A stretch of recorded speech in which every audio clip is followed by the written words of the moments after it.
안녕하세요.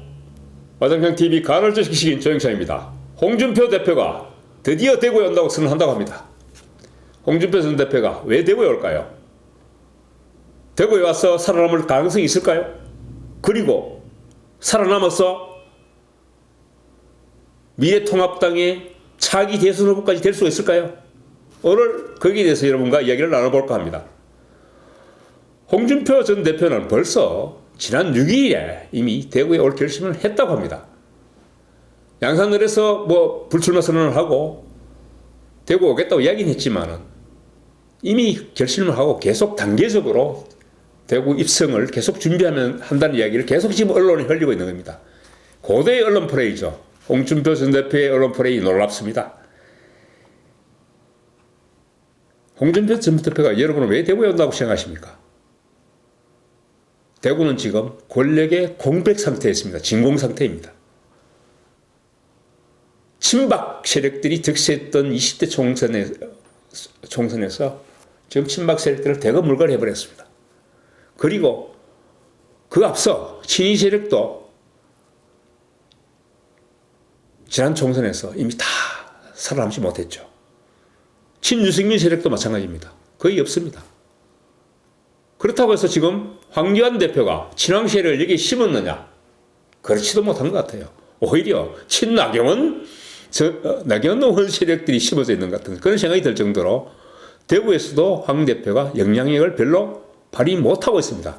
이 틈새를 지금 홍준표 전 대표가 비집고 들어온 거죠. 그러면서 황 대표가 또 홍 전 대표를 비판하니까 니 일해라 잘해라 종로나 신경 써라 이렇게까지 얘기하면서 계속 지금 티격태격하는 모습을 보임으로써 자신의 지금 존재감을 한껏 드러내고 있습니다. 홍 전 대표가 과연 고향인 창녕, 밀양에 출마했으면 됐을까요? 물론 당선될 수 있었습니다. 당선됐더라도 밀양 창녕이 골목대장에 그쳤을 겁니다. 그런 측면에서 황교안 대표가 저는 공천을 주지 않은 게 멍청한 짓을 했다고 봅니다. 그렇다고 해서 양산을 또 공천 주면 어때요? 죽을지 살을지 모르는 판인데. 더더욱도 공관위에서 그런 이야기도 했다고 해요. 경남 내에서 험지인, 정의당 의원이 있는 험지인 창원 성산에 공천하자. 이런 이야기도 있었는데도 불구하고 황 대표가 거부했다고 해요. 그래서 결국은 홍 전 대표가 대구에 올 수밖에 없는 환경을 황교안 대표가 만들어준 거죠. 울고 싶은데 뺨 때려준 겁니다, 사실은. 예. 사실 홍 전 대표가 경남도지사로 내려갈 때만 해도 홍 전 대표의 정치 인생은 거의 경남도지사로 종을 칠 걸로 보였어요. 동대문 을선거에서 19대 총선이죠. 2012년 총선에서 민병두 민주통합당 의원한테 깨짐으로써 중앙정치 무대에 사라져서 김두관 의원이 경남지사를 그만둔 보궐선거 자리에 출마함으로써 마지막 이제 정치 인생을 마무리하러 갔던 사람을 부활하게 만드신 분이 누굽니까? 여러분 누구라고 생각하십니까? 박근혜 전 대통령입니다. 홍 전 대표도 그렇게 본인 입으로 말씀했습니다. 박근혜 전 대통령이 탄핵당하지 않았으면은 내가 과연 새누리당, 자유한국당의 대통령 후보가 될 수 있었겠느냐? 이렇게 이야기했거든요. 이번에도 마찬가지입니다. 황교안 대표한테 핍박받는 모습을 보임으로써 대구에서 지금 자신이 정치적으로 부활하겠다는 그런 큰 야망을 가지고 온 거죠. 홍 전 대표가 대구에서 총선을 질지도 알 수 없습니다만 설사 이긴다 하더라도 과연 홍 전 대표가 대구에서 살아남아서 미래통합당의 차기 대선 후보까지 갈 수 있을까요? 그 부분에 대해서는 제가 좀 더 뒤에 다시 말씀드리겠습니다. 홍 대표의 경쟁력을 먼저 한번 보겠습니다. 총선 이후에 홍 대표가 떨어지면 물론 수성구 을에서 떨어지면 다시 이제 정치인으로서의 그거는 거의 은퇴 선언에 들어가야 되겠지만 설사 당선되더라도 단기 필마로 당선됐을 경우에 홍 대표가 홍 전 대표가 미래통합당으로 돌아온다. 미래통합당 의원들이 홍 대표한테 꽃길을 깔아줄까요? 꽃방석을 놔줄까요? 저는 절대 그렇지 않다고 생각합니다. 홍 전 대표가 지난번에 대선 미래통합당의 전신자유한국당의 대선 후보가 될 수 있었던 것은 탄핵이라는 박근혜 전 대통령 탄핵이라는 아주 특수한 상황이었기 때문에 가능했던 거지. 앞으로 차기 대선이 2년이 남은 총선이 끝나도 2년이 남은 상태에서는 홍 전 대표가 결코 한국당 내에 차기 대선 주자로 가기가 쉽지 않을 겁니다. 홍 전 대표가 이번 총선에서 살아남아서 미래통합당에서 복귀했을 때 차기 대선 후보로 부상할 수 있는 조건은 두 가지가 있습니다.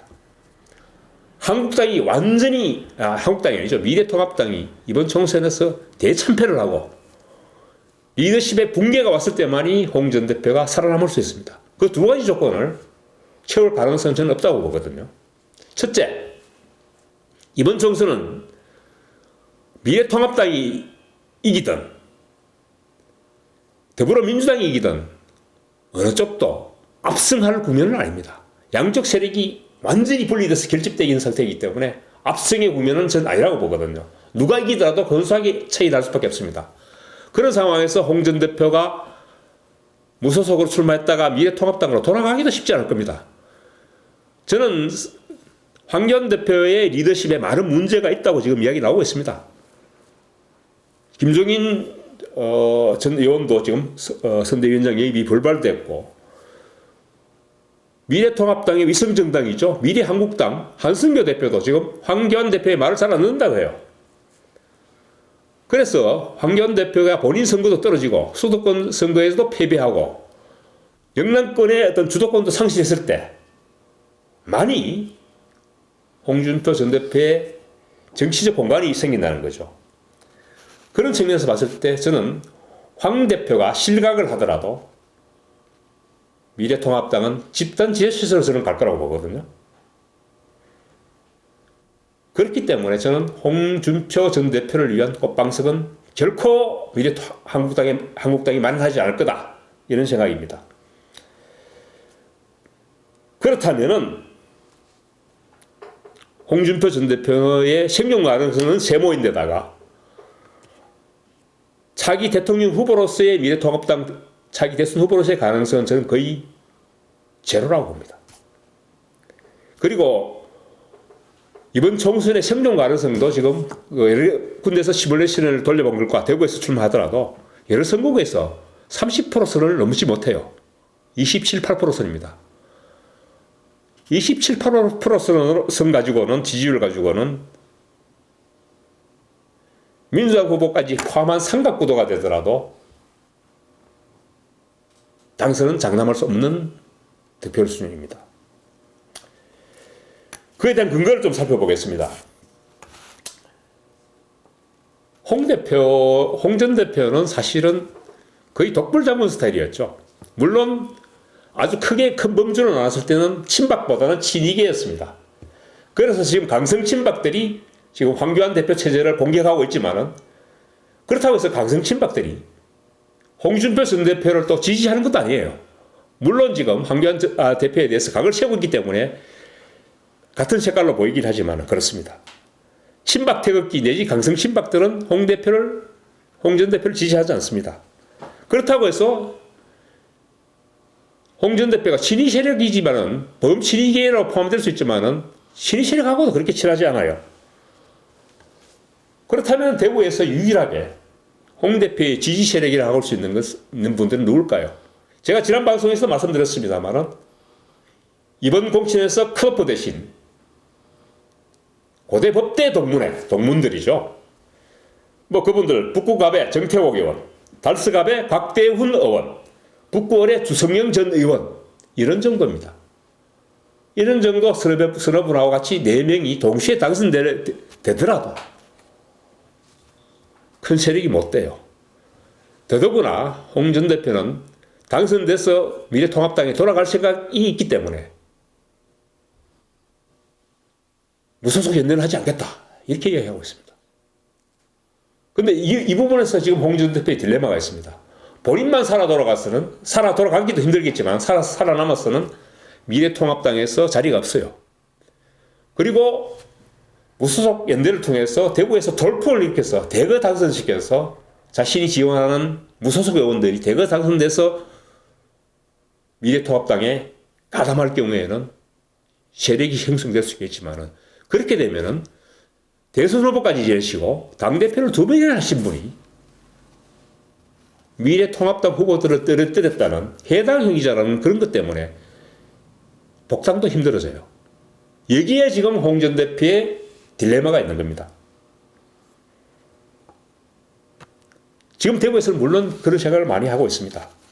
지역 출신 대선 후보가 누가 있느냐? 유승민, 김부겸도 있지만은 사실 지금 여러 한 분은 민주당의 어떤 그런 반감 때문에 한 사람은 친박들의 어떤 배신자 프레임에 걸려서 지역 명주로서의 역할이 사실 희미해지고 있어요. 그런 측면에서 홍준표 전 대표의 공간은 분명히 있습니다. 하지만은 그 공간을 활용하기 위해서는 아까 제가 말씀드렸습니다. 2가지 조건이 있습니다. 본인이 일단 살아남아야 하고 수성을 선거에서 당선이 되어야 하고 그것조차도 쉽지 않죠 지금. 2번째는 무소속 연대든 고대 크가포 동문회든 간에 자신을 지지하는 여러 정치 세력들, 무소속 의원들을 대거 당선시켜야 된다는 거죠. 여기에서 지금 홍준표 전 대표의 딜레마도 있고 홍준표 전 대표의 가능성도 있습니다. 그래서 홍준표 전 대표의 결론적으로 말씀드리면 이번 선거에서 홍준표 전 대표는 굉장히 어려운 외줄타기를 하고 있다. 저는 그렇게 봅니다. 미래통합당은 결코 홍준표 전 대표를 위한 법방석을 마련하지 않을 겁니다. 그 외줄타기의 성공 여부는 홍준표 전 대표의 정치력이 달려있지만은 정치 팔고 다닌 홍준표 전 대표도 쉽게 해결할 수 없는 난제라고 저는 생각합니다. 오늘 이야기 여기서 마치겠습니다. 감사합니다.